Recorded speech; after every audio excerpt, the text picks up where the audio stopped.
recognized within the district is that there are some properties that no longer have resources on them.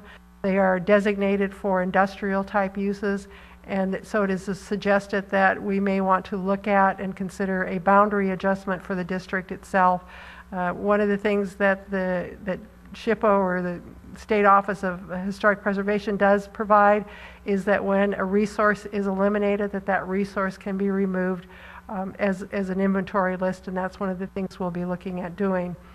But in order to accomplish that, the plan also recognizes that there needs to be some kind of delineation or buffering between what was a commercial industrial area and what is the neighborhood itself, and so that's addressed in the plan. Once the Planning Commission acts on this legislative action, it will go on to the City Council, and the City Council would adopt it. Once it's adopted, the Historic Resource Review Commission will begin to use those design guidelines as they evaluate individual applications that come before them. We will begin working on those elements that are in the master plan and bringing forth some of those and getting some of those into action. When we assessed this for your consideration, what we did is we looked at the comprehensive plan standards that apply, as well as the statewide planning goals that apply. Those are detailed and analyzed within the report itself. I'm not going to go through those. I'm sure you've had an opportunity to review them. Our ultimate conclusion was that the plan itself is in compliance with the comprehensive plan and with the statewide planning goal. And our recommendation to the Commission is that you forward a recommendation to the City Council that they adopt this comprehensive plan amendment to put the Mill Pine neighborhood plan into effect. We've provided you with findings of facts that support that recommendation. They are contained in the draft on pages 12 and 13 of your report.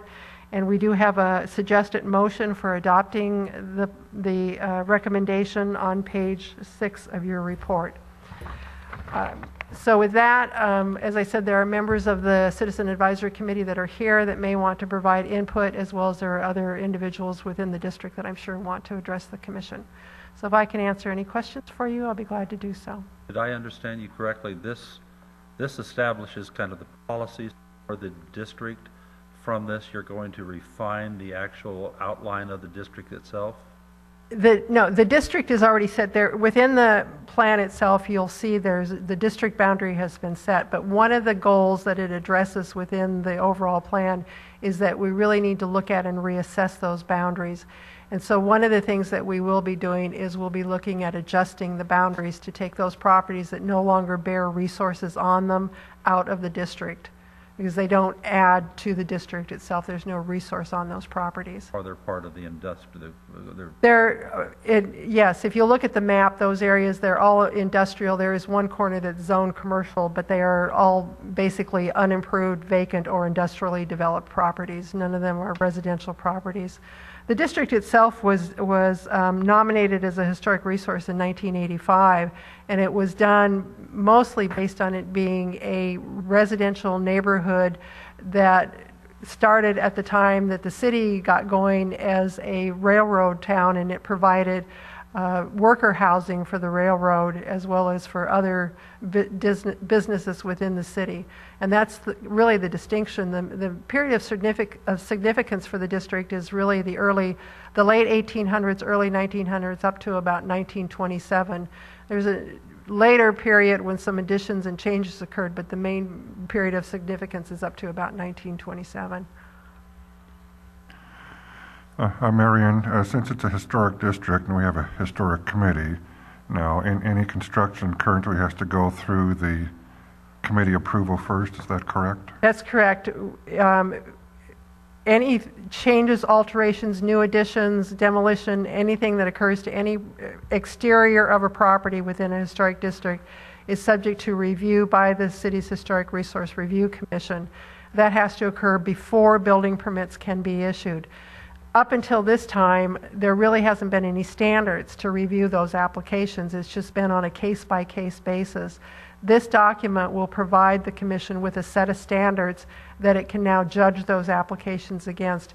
So it will not only help the Commission as they're reviewing individual applications, But as homeowners or property owners wish to improve or do alterations or changes to their properties, this gives them guidelines and standards that they know that will work for their properties to retain that as a historic resource.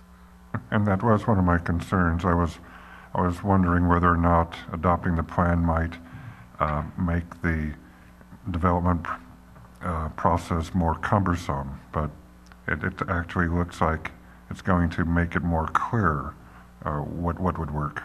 That's precisely what we think will happen with this. There is also a similar document for the downtown area, and whenever we get a project in the downtown, we can go to that document and say it meets these standards or it doesn't meet these standards.